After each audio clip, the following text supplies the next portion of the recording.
Adolfo Castañón Morán es una figura central en letras mexicanas, reconocido como poeta, ensayista, crítico literario, editor y traductor. Su humanidad se refleja en su enfoque incansable y generoso hacia la cultura y los demás, su labor como editor en el Fondo de Cultura Económica y en proyectos como la serie Periolibros demuestra una profunda empatía con la necesidad de acercar la cultura humanística universal al público, haciendo de los libros una presencia familiar y cotidiana tal como lo fueron para él desde niño. A pesar de ser un académico de la lengua y ganador de premios importantes, lo distinguen su erudición, sin pedantería y su generosidad literaria. Este es el universo, este es el lugar de trabajo, el lugar de la acción de un hombre que piensa y refina y pule y da esplendor a sus pensamientos, miembro de la Academia Mexicana de la Lengua, un escritor que ha perseguido con enorme constancia una vocación por la letra, por el sentido, por el en vez y el revés de las propias letras. Se llama Adolfo Castañón y durante muchos años, muchos, tuvo y tiene el privilegio de seguir la huella de Octavio Paz, su poesía, su prosa, sus ensayos, su visión de país, pero sobre todo el profundo pensamiento del poeta que en 1990 obtuvo el Premio Nobel de Literatura y lo acompañó allá a Estocolmo, Suecia, en tan celebrada y solemne ceremonia. Entonces tiene todos los hilos, todas las señales, todos los instantes grandes, seguramente triste, seguramente enojado de don Octavio Paz, que era hombre de carácter, era un hombre de espíritu fino, pero con carácter. Es un privilegio entonces para el canal del Congreso que conceda a don Adolfo Castañón su tiempo y parte de su colosal saber y sobre la figura de Octavio Paz, la poesía, nuestra prosa, nuestra lengua que tanto ama. Muchas gracias, querido maestro. Gracias, Miguel. Es un honor para mí estar en esta entrevista con los compañeros del canal del Congreso y saludo al público y pues al propio Congreso por esta distinción que me hace de entrevistarme en el marco de la recordación del Premio Nobel a Octavio Paz. ¿Cómo fueron esos días? ¿Cómo fueron los previos? ¿Cómo se fue acercando el premio? ¿O cómo se fue acercando, ahora sí, maestro, ahora sí, Octavio, sus allegadísimos, como usted? Yo creo que ahora sí se le va a hacer, lo va a alcanzar. ¿Cómo era, por favor? Bueno, yo, conocí a Octavio Paz en el año 75, trabajé con él en la revista Plural, después estuve colaborando con él en el Fondo de Cultura Económica y pues yo no estaba muy atento a si se le va a dar o no se le va a dar. Ajá. Yo sentía que él estaba trabajando y había que hacer los libros del momento. Ajá. Entonces, pero finalmente se dio. Entonces yo recibí la llamada por teléfono en este departamento de Octavio Paz. Bueno, más bien recibí una llamada de un vecino, porque no era mi, de un vecino que me dijo, ¿usted reconoce esta voz? Y era Octavio Paz que le había llamado al vecino. Ajá. Para decir, oiga, Castañón, quiero que se comunique conmigo, que tengo algo importante que decirle. Ajá. Y ese vecino, ya me comuniqué con Octavio Paz y lo importante era que Octavio había recibido, pero le voy a decir algo que es muy confidencial. Por favor. Pues me anunciaron que me van a dar el premio Nobel, pero todavía no se sabe. Usted guarde silencio, pero se lo quiero decir porque he pensado pedirle un favor, preguntarle si usted querría acompañarme a Estocolmo para llevar los manuscritos de mis libros, que son El Arco y la Lira, Libertad bajo palabra, a Estocolmo. Entonces, pues yo dije que sí, como no, maestro, muy honrado. Entonces esa fue la primera, digamos, noticia formal que tuve de parte de él, de que había recibido la noticia. Esa noticia. ¿Dónde se encontraba Octavio Paz en aquel momento? En Nueva York. En Nueva York. En Nueva York. Entonces sí tiene cierto verismo que estaba con su amiga Lola Olmedo. Sí, por supuesto. Que ahí recibió la noticia. Sí. Y estaban en el Hotel Drake. Estaban en el Hotel Drake, que era el lugar en el que a él le gustaba hospedarse. Ajá. Entonces, y ahí recibió la noticia. Pues yo estaba en el Fondo de Cultura Económica, el director entonces era don Miguel de la Madrid, y ya don Miguel me lo dio formalmente, y pues me embarqué para Estocolmo. Ajá. Y no solo para hacer turismo, sino con la misión de llevar los manuscritos de Octavio Paz, del Arco y la Lira, y de Libertad bajo palabra a Estocolmo. Ajá. Eran sus libros más queridos. Eran sus libros más queridos y además más emblemáticos emblemáticos de la editorial. Entonces, El Arco y la Lira y Libertad bajo palabra. Y yo tuve la intuición de que esos manuscritos no los iba yo a poner en la maleta para que fueran cargados. Claro que no. Y entonces los llevé como equipaje de mano. Cuando llego al aeropuerto de Estocolmo, los del Servicio Diplomático Mexicano me reciben con una cara larga para decirme: maestro Castañón, señor Castañón, le queremos comunicar una triste noticia. ¿Qué? Pues su maleta se perdió. Digo, no se preocupe, los manuscritos están aquí. Acá. Una historia detrás de otra historia que a su vez da lugar a otra historia. Entonces yo llegué a Estocolmo con la misión cumplida de haber llevado los manuscritos y pues con los sentidos abiertos de acompañar bien y eso tenía yo una misión doble en ese contexto, porque yo tenía que estar acompañando a Octavio Paz, pero también tenía que estar acompañando a Miguel de la Madrid Hurtado, que era mi jefe. Claro. Entonces yo en las mañanas me levantaba muy temprano para desayunar con él, porque él no perdonaba el desayuno mañanero. Y tenía que trasnochar a lo largo de todo el día y estar atento, pero eso no me impidió escribir una crónica de la estancia ahí y atender a los días de Estocolmo, a todos y cada uno de los actos, y fue muy enriquecedor. Estaban ahí todos los amigos de Octavio Paz. Cuando digo los amigos es los editores, los poetas, pero a mí lo que más me impresionó en Estocolmo, aparte de pues el banquete y eso, la noche mágica, digamos, que sí lo fue de alguna manera, muy emotiva.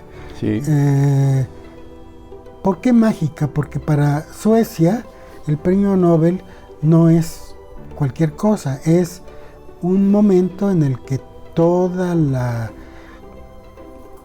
educación y universidad sueca se vuelca, porque las personas que van a atender el banquete son los mejores estudiantes de Suecia. Hay una inversión de atención por parte de los suecos en relación con el premio, que no es algo mercantil, sino que tiene que ver con una, esencia, digamos, esencia casi nacional. Autóctona. Entonces lo hacen con mucha convicción, los estudiantes, los servidores, todos los edecanes impecables. Bueno, y otro tema que nos llamaba la atención a mí y a De la Madrid era la puntualidad rigurosa de los suecos, que todo empezaba en orden. Pero a mí me llamó la atención otra cosa más adelante. ¿Cuál, maestro Castañón? En Uppsala, que me acompañé a Octavio a la exposición donde iban a estar pues, exhibidas los aparatitos que demostraban su manejo de la... ¿cómo llamarlo? Los sismógrafos que tienen el famoso colegio Uppsala. Octavio estaba muy interesado en Marcel Duchamp y las máquinas, y entonces él, a propósito de Marcel Duchamp, hicieron una exposición de anamorfosis y eso en Uppsala. Bueno, pero a lo que voy es que en Uppsala visitamos 3 librerías y en las 3 librerías había colas de personas esperando a que Octavio Paz llegara para firmar su libro. Y entonces, de hecho, eso nos entretuvo terminamos un poco saliendo tarde porque él siempre estaba hasta el final firmando todo, pero eso quiere decir que Octavio Paz en Suecia tenía lectores, que Claro. había personas Claro. que lo habían leído y que llevaban los libros no recién comprados, sino que habían guardado desde hacía tiempo. Y yo descubrí que Octavio Paz era una persona pues muy querida en el mundo europeo, Claro. en Suecia Y Suecia, por eso. pero también en Europa, y entonces ahí pues Claro. pudimos convivir con los amigos de Octavio, norteamericanos, franceses, italianos, y británicos, Sí.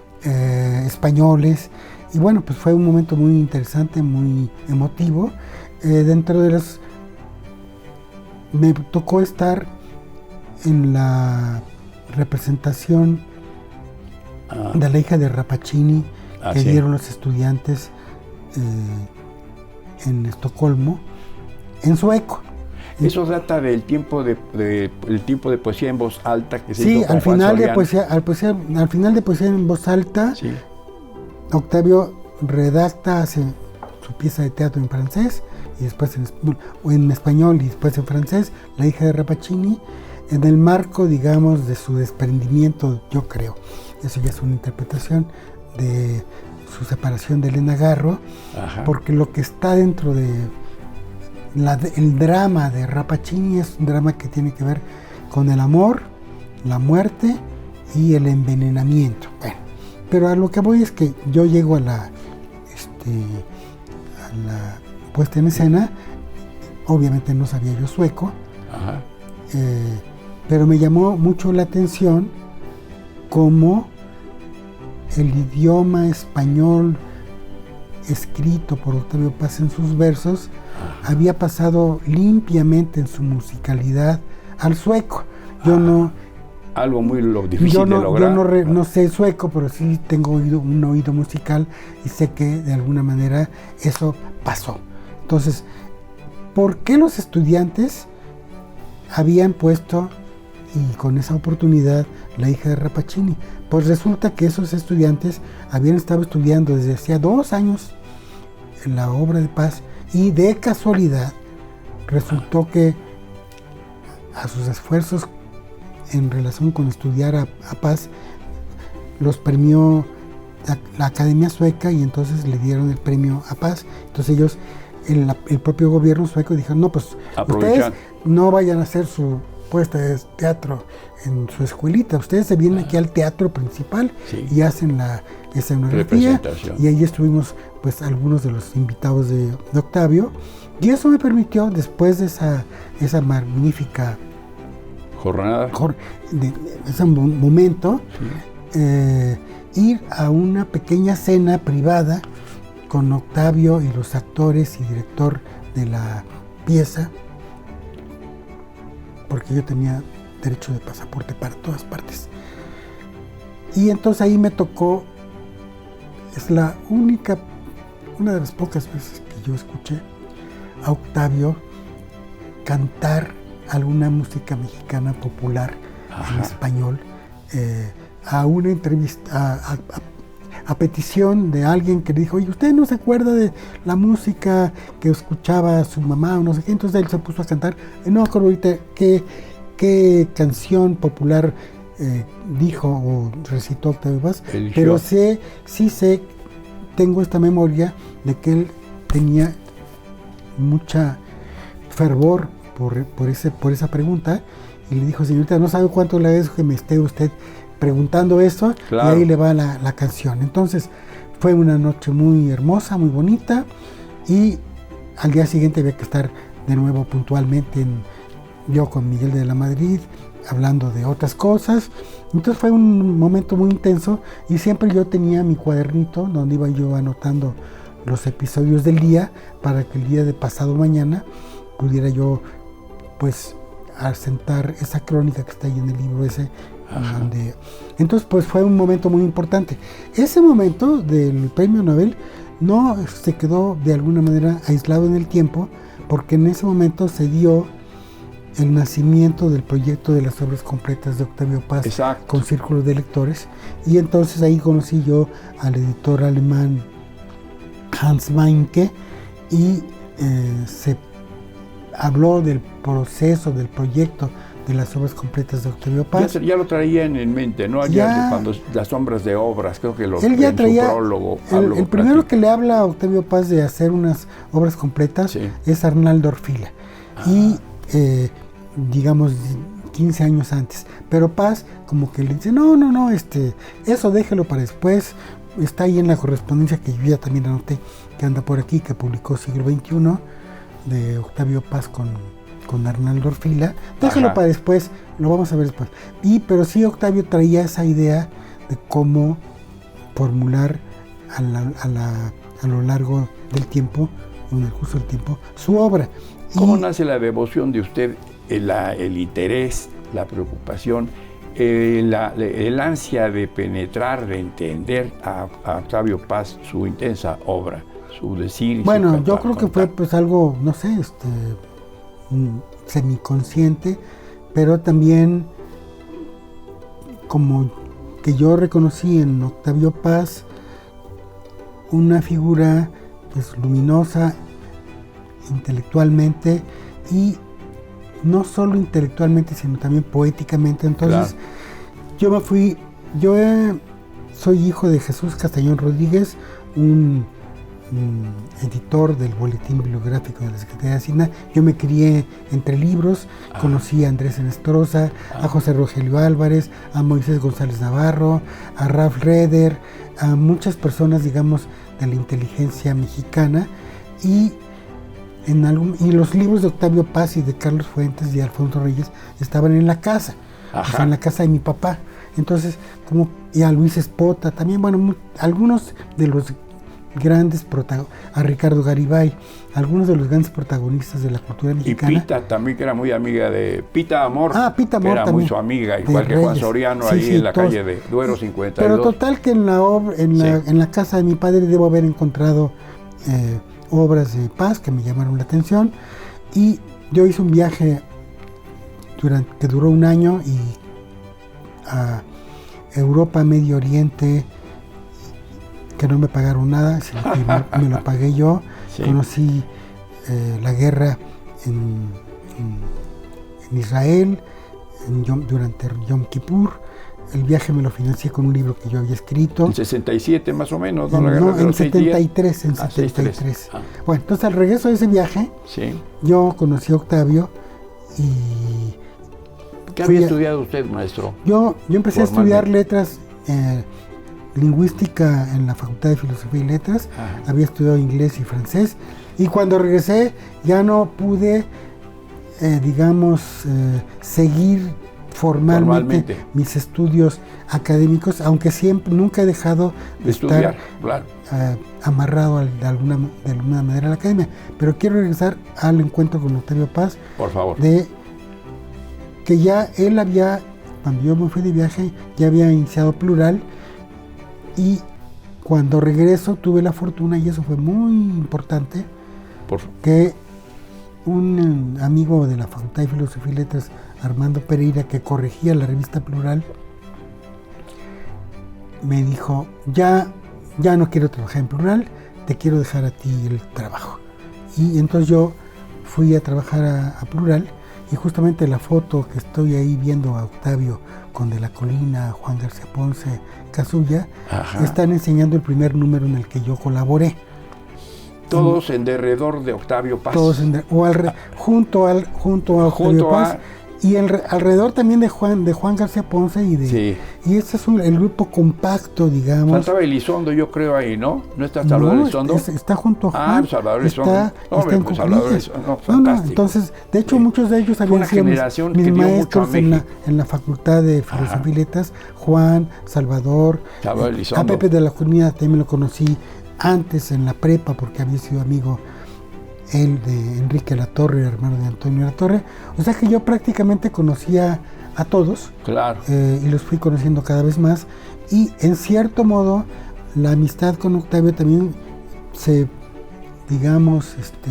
irradió a la amistad con ellos. Y entonces Octavio, regreso a la revista Plural, me da la prueba de ser corrector de Plural. y tuve la fortuna de corregir para Octavio Paz un primer libro que me marcó, que es Pasado en Claro, que es su autobiografía. Y una vez que ya corregí yo junto con Ana María Cama ese libro, como que Ana María Cama, Ana María Cama, la hermana de Alba Cama de Rojo. Los que tenían la librería de Londres, en la calle Londres. Anita, así como no. La señora Alba Cama Villafranca. Emparentados con Rojo. Claro, bueno, sí. Alba hija, sí. casóse con Vicente. Sí. Y entonces, bueno, yo a partir de Pasado en Claro, que corregí con Ana María Cama, como que agarré un hilo de García Terrés y José Luis Martínez, me dieron, digamos, la confianza de seguir haciendo las obras de Octavio Paz, y entonces me tocó hacer, antes de que le dieran el premio Nobel, claro. En el Fondo de Cultura Económica hicimos unos tomos que están por aquí, sí. No sé dónde están, de México en la obra de Octavio Paz. Ajá, sí. Y entonces ese libro, México en la obra de Octavio Paz, es, según yo, la simiente, la semilla de lo que sería más tarde la obra completa, porque ahí están los nombres de las secciones que va a tener la obra completa de Galaxia Gutenberg y Fondo de Cultura Económica años más adelante. Entonces, yo cuidé esa edición, la de México en la obra de Octavio Paz, y... de la corrección había una anécdota muy buena con Alicio Macero, que un día le cambió una I en la tipografía y salía ganando, reconoce el propio Paz. Sí, claro. Que Ali, que era un gran corrector. No, Ali era su amigo, le da su lugar mucho en la antología de Poesía en Movimiento, y tenía muy buen ojo para saber, y muy buen oído para saber por dónde se alargaba o se cortaba una sílaba, y además con una gran fineza, digamos, de tacto. Ajá. Porque también había que tener tacto. Continúe usted. Entonces, por favor.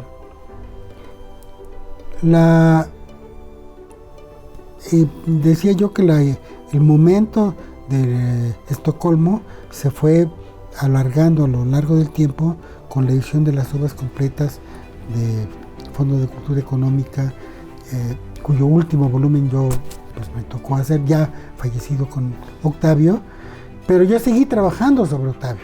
O sea, yo no me quedé ahí. Exacto. Porque, como usted habrá visto por los libros ahí están la antología que hizo la Academia, el libro de, ya lo veremos luego, de Índice de Nombres, yo pues he seguido, digamos...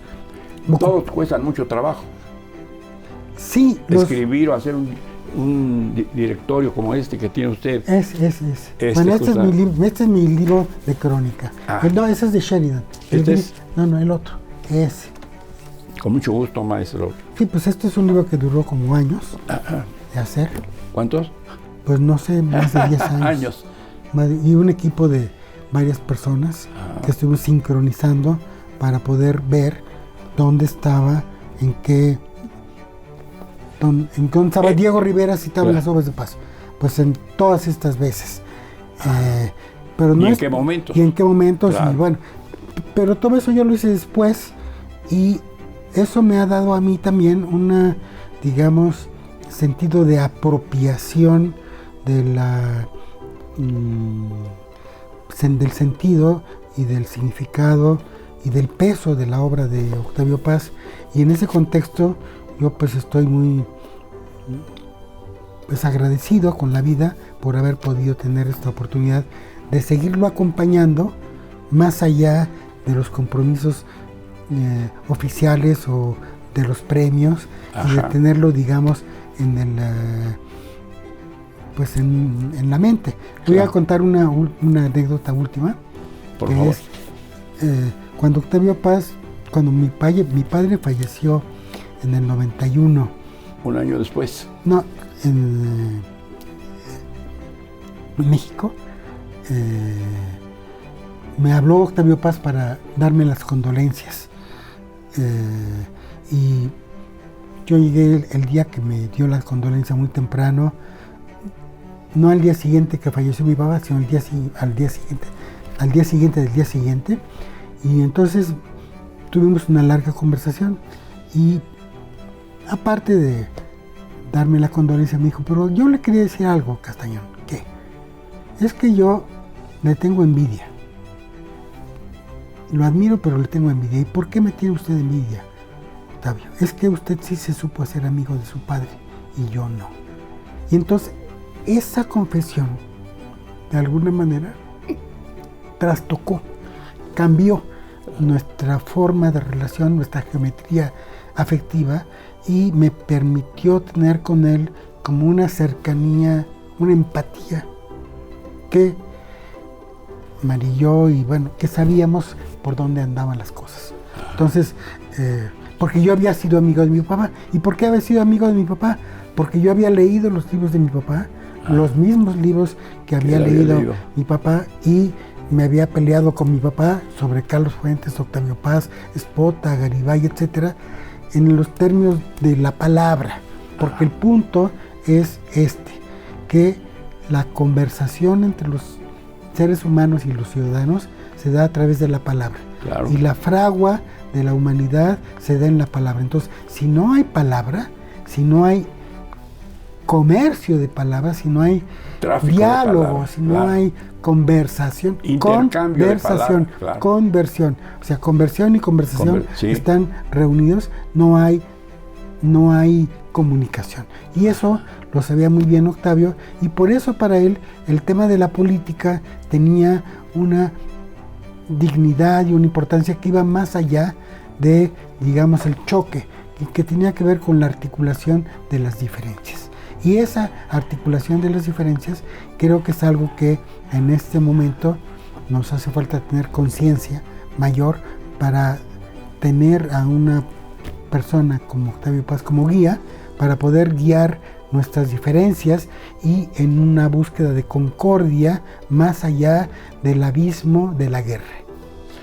Maestro, todo ese enorme trabajo, el propio Paz y el que usted desarrolla, ¿qué efecto tiene poco después del premio y a la fecha, 30 años después de que el encuentro en Estocolmo, 1990?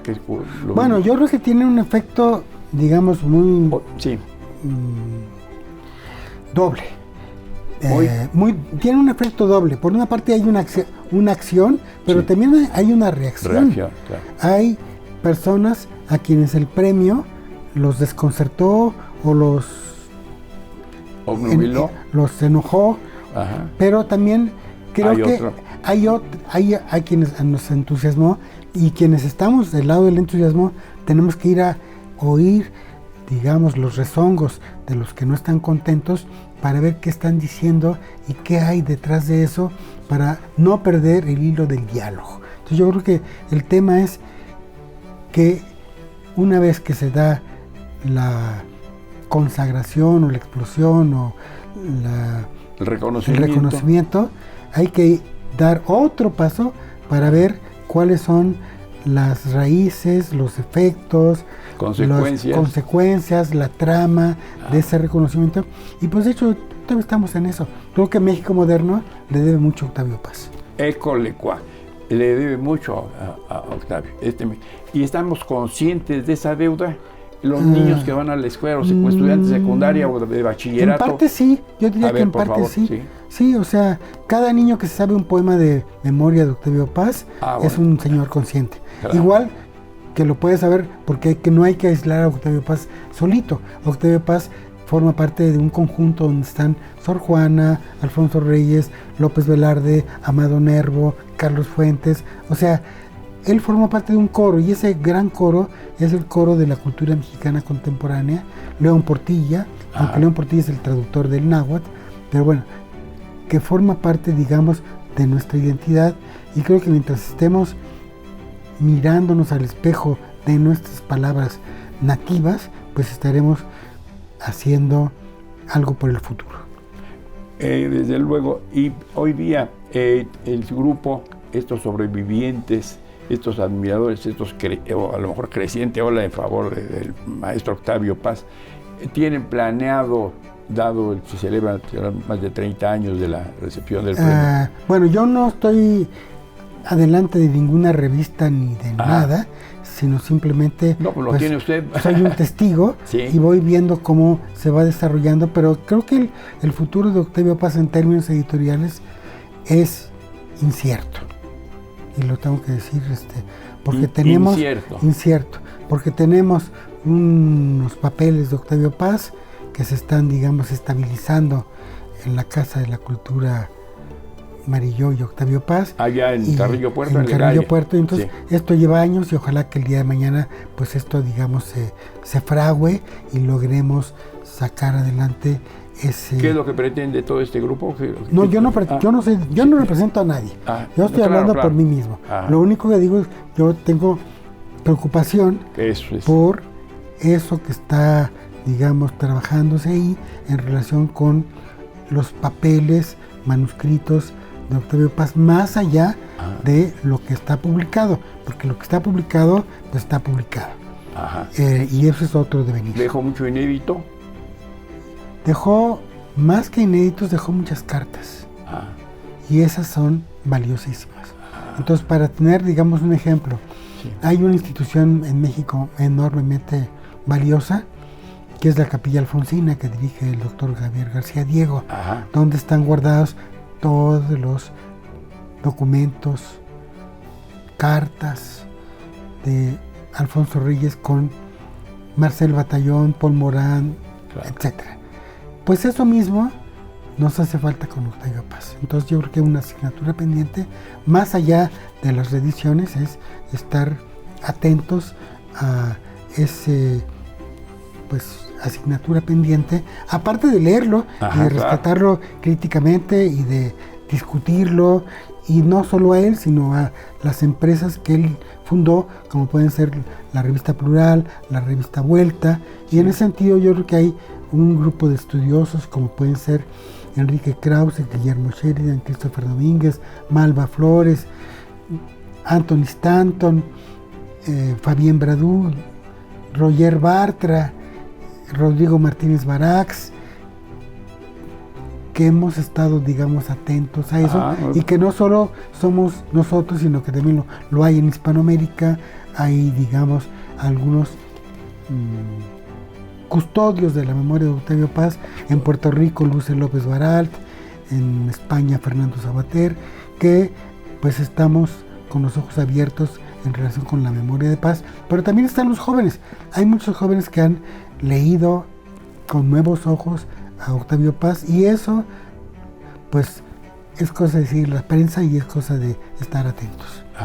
Y en este suerte de legado, así sea, dice usted, estamos atentos, estamos observando el incierto futuro editorial del maestro Paz. ¿Cómo hacerlo, acercarlo a que tenga certidumbre? Bueno, habría que convencer a los editores de Octavio Paz a que lo editen más, y a los estudiosos a que lo sigan estudiando, y ya no quiero insistir en eso.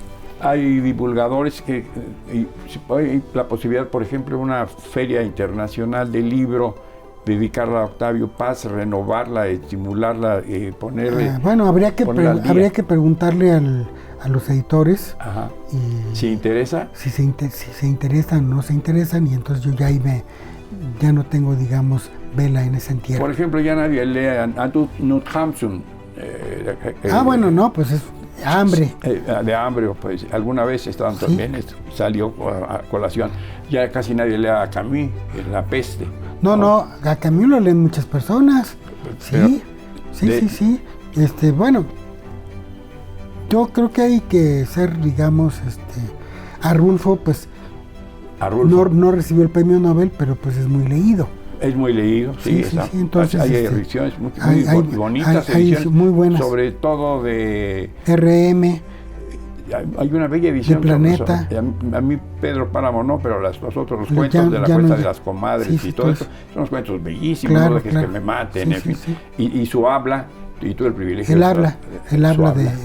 También una de las cosas que tiene Paz es que él no tiene habla, pero tiene pensamiento.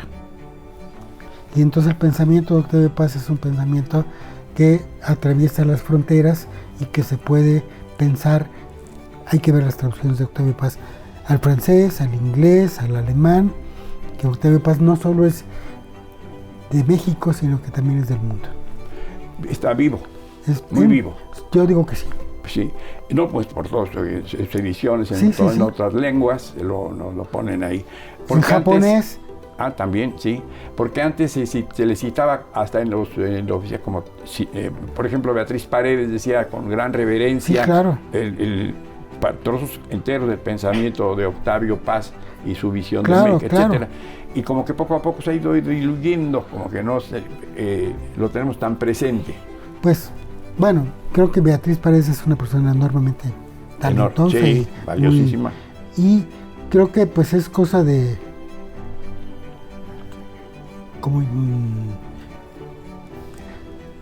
creo que hay muchas otras personas aparte de eso, de ella, digo, no de eso, de ella, que han trabajado la obra de Paz, como los nombres que ya le mencioné, pero lo que sucede es que quizás a nivel, digamos, de los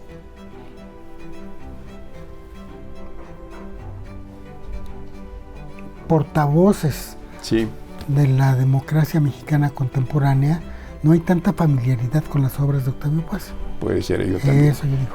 Claro. Y quería preguntarle, su propia carrera en pos de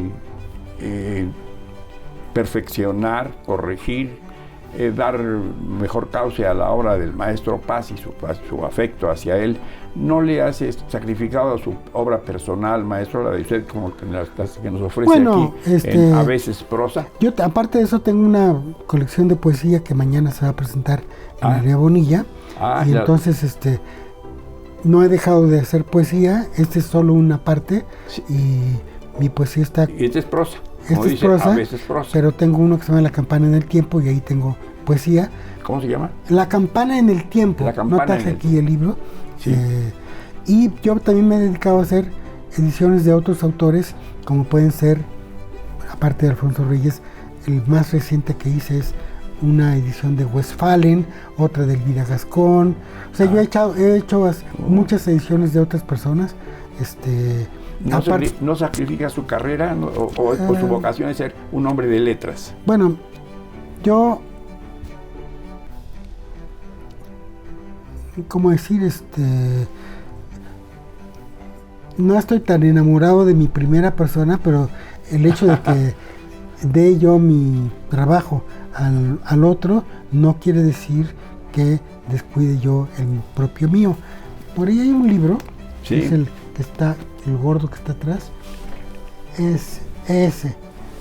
Ese es uno para usted y otro para la Biblioteca del Congreso. Emilio Uranga. Sí. Ese es un libro que es una muestra del tipo de rescate que yo he estado trabajando en la cultura mexicana contemporánea, donde está presente Uranga con Alfonso Reyes, con otros personajes, y entonces pues es suyo. Muchas gracias. Es suyo para usted y es otro para el Congreso. Muy bien, maestro, muchas gracias. Pase desapercibido. Emilio Uranga es una figura. Alguna vez Héctor Aguilar Camín estaba escribiendo lo de la guerra de Galio, creo. Pero yo no lo traté, no lo conocí, pero fue un hombre como de misterio, como una gran figura, algo que se frustró. ¿Cómo era Emilio Uranga? Ahora acaba de publicar José Manuel Cuellar una biografía de Uranga, que creo que va a ser muy luminosa, es muy luminosa. Y entonces Uranga es una figura contradictoria, tensa, nerviosa, efervescente, crítica. Octavio Paz reconoció en Uranga a un crítico importante, pero también una figura que tiene sus luces y sus sombras, y por eso Héctor lo retrató en Guerra de Galio así. Pero aparte de eso... ¿Usted lo conoció a Uranga? Pues muy lejanamente, me lo presentó Alejandro Rossi, pero ahí en ese libro que tiene usted entre manos, están las cartas de Uranga a su amigo Luis Villoro. Y entonces yo no conocí a Uranga, pero sí conocí a Luis, y los conocí a ellos, y entonces ahí viene todo el tramado de la época de los años 50. 60, que pues es un momento fascinante de la cultura mexicana. ¿Cómo es este momento hoy, día 2025? ¿Cómo está nuestra atmósfera de intelectualidad, de pensamiento, de creación literaria? Bueno, yo creo que está muy atomizada. O sea, por una parte hay muchas publicaciones, Ajá. hay pocas publicaciones periódicas importantes. Vamos a decir que yo reconozco 3, Ajá. que las voy a nombrar, Sí. que son la revista Letras Libres, la revista Nexos y una revista que me parece muy importante, que es la revista Relatos a Historias de Historia Mexicana, Ajá. donde en cierta manera está circulando el destino de México. En esas 2 revistas, particularmente las 2 que mencioné, Sí. en Nexos y Letras Libres, sí. o Letras Libres, se puede leer de alguna manera en letra chiquita el proceso doloroso, intelectualmente, ¿cómo llamarlo? Acosado por distintas fuerzas que está viviendo la cultura mexicana contemporánea. Y aparte de eso, hay toda una explosión de publicaciones digitales que uno no se da abasto, claro. para poderlas seguir con unas y otras voces. Entonces, desde un punto de vista, digamos, yo no soy quien, pero a mí me parecería que sería muy importante que el día de mañana hubiera un foro donde estuviera centralizada toda la agenda de lo que está sucediendo en términos de discusión política, cultural en México, para poderla seguir. Haga de cuenta, había antes un Tiempo Libre, que era una revistita de... Ah, sí, Tiempo Libre. Pues sí. haga de cuenta que hubiera un tiempo libre, pero un tiempo libre intelectual, para que el ciudadano pudiera orientarse mejor en las opciones de información en este país. Formidable deseo. ¿Cuántas horas trabaja usted al día, por último, querido maestro? No, pues yo no trabajo. Yo me paseo. Todo esto y todo esto que produce no es trabajo. Bueno, sí, no sé. Una gran pasión. Es una gran Es vocación. una gran pasión y pues ahora sí que lo hago con mucho gusto.